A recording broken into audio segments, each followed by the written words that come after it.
Good morning. गेल्या 2-3 तासिकेला आपण doctor Nirmal Kumar फडकुलेंचं अशी पुस्तकं पाहत आहोत.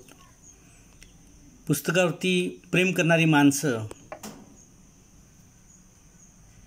कशा पद्धतीनं आपल्या पुस्तकांची काळजी घेतात याच्या संदर्भामध्ये लेखकांनी एक उदाहरण सांगितलेलं होतं.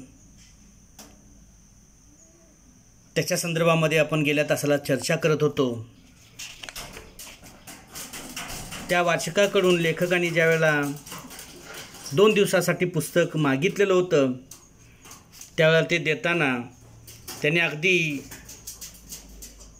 काकुळतीला येऊन काही गोष्टी सांगितलेल्या होत्या. त्यामध्ये दुसऱ्याच्या हाती पुस्तक देऊ नका,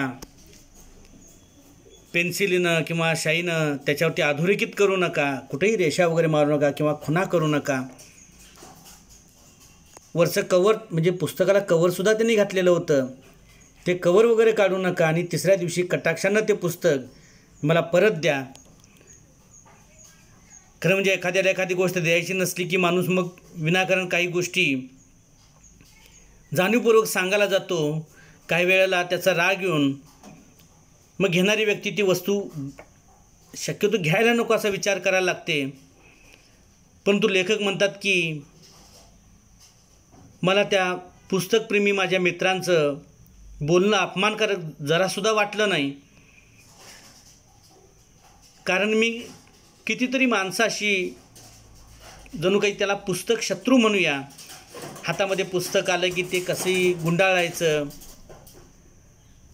पानं कशी मोडायची, ते वाचत असताना त्या पुस्तकाची अवस्था काय होईल याचा विचार न करता जणू काही त्या पुस्तकांशी ते निर्दयी चाळाच करत असतात की काय असं वाटावं. आणि या सगळ्या गोष्टी पाहिल्यामुळं त्या लेखकाच्या पुस्तकप्रेमी मित्रांनी ह्या ज्या काही गोष्टी सांगितल्या त्या निश्चितच खूप महत्त्वाच्या होत्या असं लेखक सांगतात.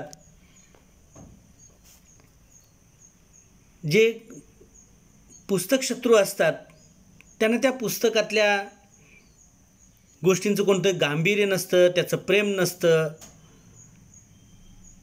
त्यांच्या लेखी पुस्तकाचा उपयोग काय भूक लागल्यानंतर शिजवून खायला येतं ते, म्हणजे जणू काही वेडे लोक जे असतात तेच वाङ्मयामधले हे रस शोधत बसतात असं त्यांचं म्हणणं. आणि मग ताण लागल्यावर काय त्या कालिदासाच्या जे शाकुंतला अजरामर झालं,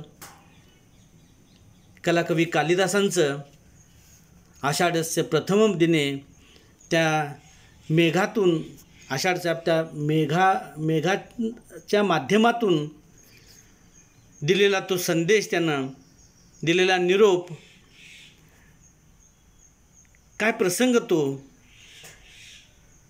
परंतु ज्यांना त्याचं काहीच नसतं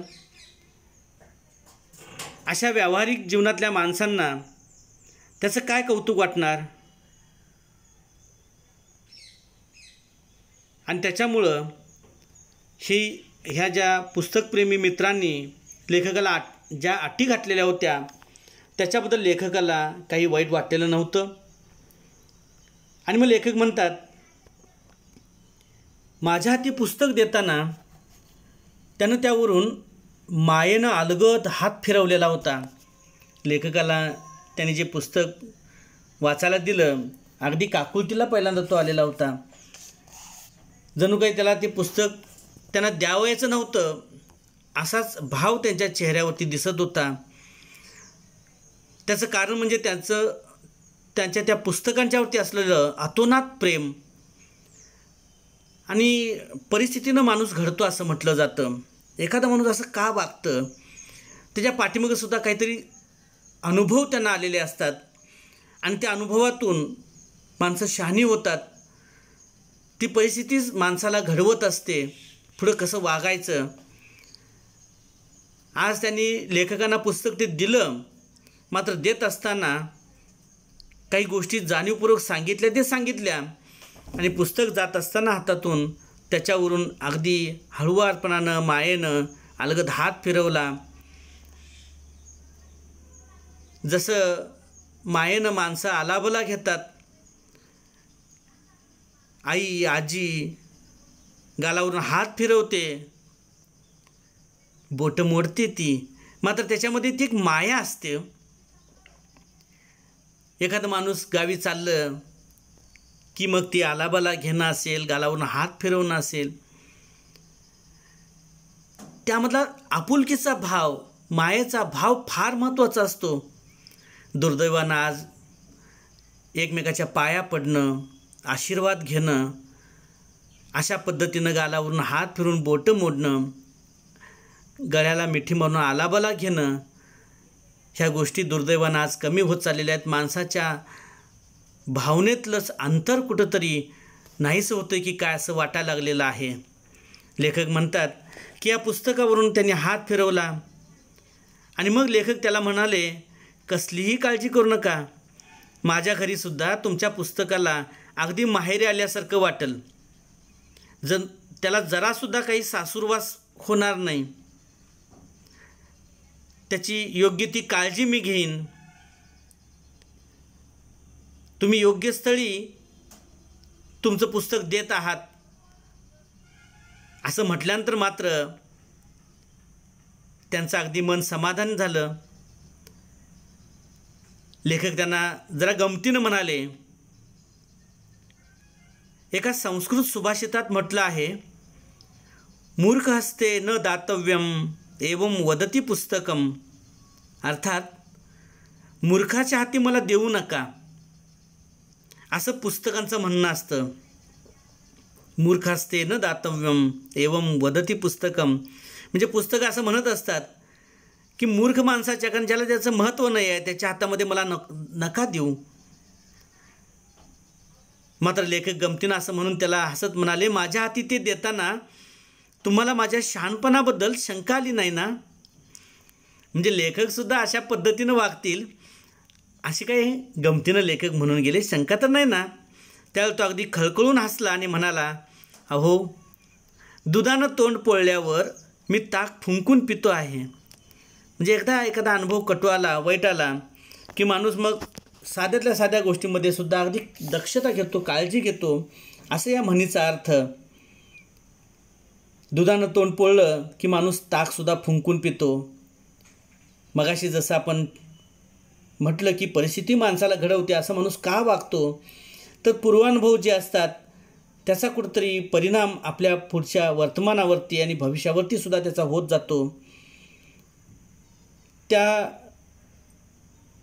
पुस्तकप्रिय मित्रांनी लेखकाला आपला अनुभव सांगितला.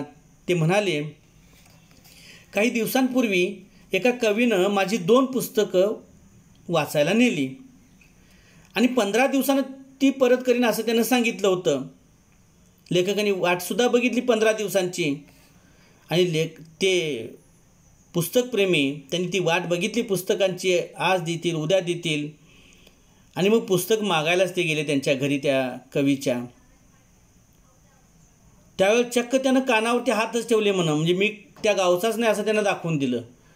मी ते पुस्तक आणलंच नाही असं त्याचं म्हणणं होतं. तुमची पुस्तकच मी घेतली नाहीत. आता 15 दिवसासाठी घेतला वाचायला. 15 दिवस त्या पुस्तकप्रेमीने सुद्धा वाट बघितली त्यांची, आणि ज्यावेळेला ती स्वतः आणायला गेली आपली पुस्तकं, त्यावेळेला त्या कवीने काय सांगितलं, मी तुमची पुस्तकच, म्हणजे एकेकाला इतकी खोड असते दुसऱ्याचं काहीतरी घ्यायचं आणि ते गिळंकृत करायची सवय, म्हणजे गप्पच करायचं. जणू काही ठीक आहे, आपल्याला आवड असेल तर आपण ती विकत घ्यावीत, आपल्या संग्रहित ठेवावीत, परंतु दुसऱ्याच्या भावभावनांचा विचार न करता त्यांच्या लक्षात राहत नसेल काय हो? अहो साधा आपल्या जवळचा 1 रुपया पडला तरीसुद्धा किती तळमळ आपली होते.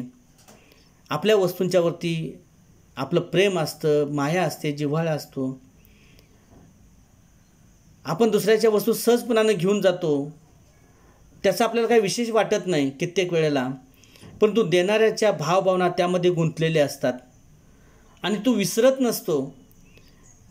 त्या लेखकाच्या मित्रांना काय यातना झाल्या असतील पुस्तक वाचायला नेलेली त्या कवीनं आणि ज्या वेळेला पुस्तकं मागायला गेली त्यावेळेला त्यांनी कानावरती हात ठेवलेला. मी पुस्तक नेलीच नाहीत असं तो म्हणत होता. आता इथं काय लेखी पुरावा वगैरे असतो? खरं म्हणजे ते म्हणायला लागले की पुस्तकं गिळंकृत करणं म्हणजे माझ्या दृष्टीनं तो भयानक प्रकार आहे. आणि त्यावेळेपासून ते ठरवलं त्यांनी की अगदी प्रत्यक्ष परमेश्वर जरी आला तरी त्याला पुस्तक द्यायचं नाही. कारण ते म्हणत होते पुस्तकं हीच माझी अपत्य आहेत, माझी मुलं. पुस्तकं म्हणजेच त्यांची मुलं होती. वाचायला भरपूर ग्रंथ असले तर मी जन्मठेपेची शिक्षासुद्धा आनंदानं सहन करेन. त्या पुस्तकप्रेमी मित्रांचं पुस्तकांच्याबद्दलचा भाव कसे होते हे लक्षात येतं आपल्याला. या ठिकाणी लेखकाने आवर्जून त्यांचा विचार सांगितला. ते काय म्हणा लागले, जर पुस्तकं वाचायला भरपूर मिळत असतील तर मी जन्मठेपेची शिक्षासुद्धा म्हणजे त्या जेलमध्ये जायची आनंदानं मी स्वीकारेन. कारण त्या ठिकाणी भरभरून मला पुस्तकं वाचायला मिळतील, माझा वेळ चांगला जाईल. आणि त्याबरोबर ते वाक्य पूर्ण करताना म्हणतात, पण पुस्तकं नसतील तर राजवाडासुद्धा मला स्मशानासारखा वाटेल. परंतु एखाद्या राजवाड्यामध्ये जर राहायचा जरी प्रसंग आला म्हणजे सगळं वैभव त्या ठिकाणी आहे, परंतु जर त्या ठिकाणी जर पुस्तकं नसतील तर अगदी तो राजवाडासुद्धा मला अगदी स्मशानासारखा वाटेल म्हणा लागले. एवढं पुस्तकांचं महत्त्व त्या माणसाच्या जीवनामधलं अनन्यसाधारण. आणि अशा माणसाला जर एखाद्यानं पुस्तकं वाचायला घेऊन गेल्यानंतर जर ते मी घेतलीच नाही तुमची पुस्तकं, मी नेलीच नाहीत असं ज्यावेळेला जर म्हटलं असेल तर त्यांना त्यावेळेला काय यातना झाल्या असतील कल्पना आपण केलेली बरी. आणि म्हणून मग लेखक म्हणतात की ज्यावेळेला मी पुस्तकं मागितली, त्यांच्याकडं पुस्तक मागितलं, त्यावेळेला त्यांनी अगदी हा अनुभव आवर्जून सांगितला. दुधानं तोंड पोळलेलं होतं, त्यामुळे आता ताकसुद्धा फुंकून पिण्याची पाळी माझ्यावरती आलेली आहे असं ते गमतीनं म्हणायला लागले. आणि म्हणून त्यांनी मग त्या पुस्तकाला कशा पद्धतीनं तुम्ही वापरा, त्याची कशी काळजी घ्या आणि देतानासुद्धा अगदी मायेचा हात फिरवून त्या पुस्तकावरती ते पुस्तक लेखकाच्या स्वाधीन केलेलं होतं. म्हणजे पुस्तकावरती भरभरून प्रेम करणारी माणसं कशी आहेत. आता हे पुस्तक वरून गोरगोमटं दिसतं वगैरे म्हणून किंवा त्याचं टायपिंग वगैरे चांगलं आहे म्हणून नसतं, तर त्यातले ते विचार असतात आणि ते विचार माणसाला कधी एकाकी ठेवून देत नाहीत. त्या विचारानं मनुष्य श्रीमंत झालेला असतो. त्या विचारामध्ये माणसाच्या जीवनाला एक आधार प्राप्त झालेला असतो.